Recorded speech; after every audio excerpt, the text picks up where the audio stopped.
But we begin with breaking news out of Washington. Negotiations over the debt ceiling have reached a standstill as the default deadline approaches. Republican Congressman Garret Graves says the decision was made to halt discussions earlier today. It's not clear when talks will resume. U.S. Treasury Secretary Janet Yellen has warned the nation risks defaulting on its debt as soon as June 1st. That is less than 2 weeks from today. Joining us now from Capitol Hill is CBS News congressional correspondent Nikole Killion. So, Nikole, you spoke to Congressman Graves this morning. What else can you tell us about this snag in the negotiations? Yeah, you probably saw me there trying to run up to catch up with him. But, look, I mean, what he said is that these talks have hit a pause, and he would not specify how long of a pause this could be, if they were going to try to pick up talks later today, tomorrow, over the weekend.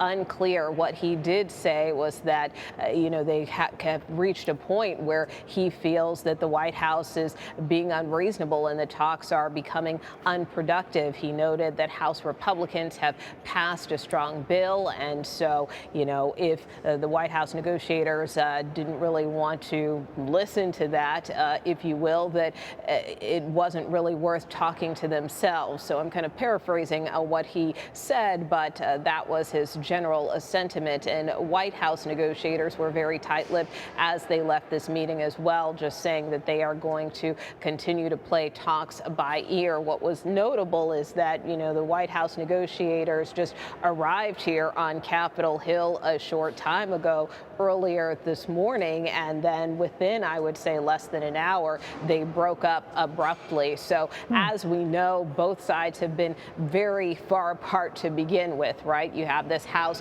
Republican bill that would increase the debt limit through next year, slash about $4.8 trillion in federal spending. Democrats from the beginning, including the White House, have said they felt that those cuts go too far, they're too radical, and so, the White House simply wants a clean up or down debt limit, and that is something that many Republicans aren't willing to accept. So they were already starting from a very hard position, and while in recent days there had been signs that maybe things were starting to coalesce, as of now, things have now hit a pause or a roadblock. So, Nikole, you mentioned the White House negotiating team. So the White House has said in response to this pause that this agreement still remains possible if both sides, quote, negotiate in good faith and recognize that neither side will get everything it wants. So should we expect the president to return to Washington from abroad sooner?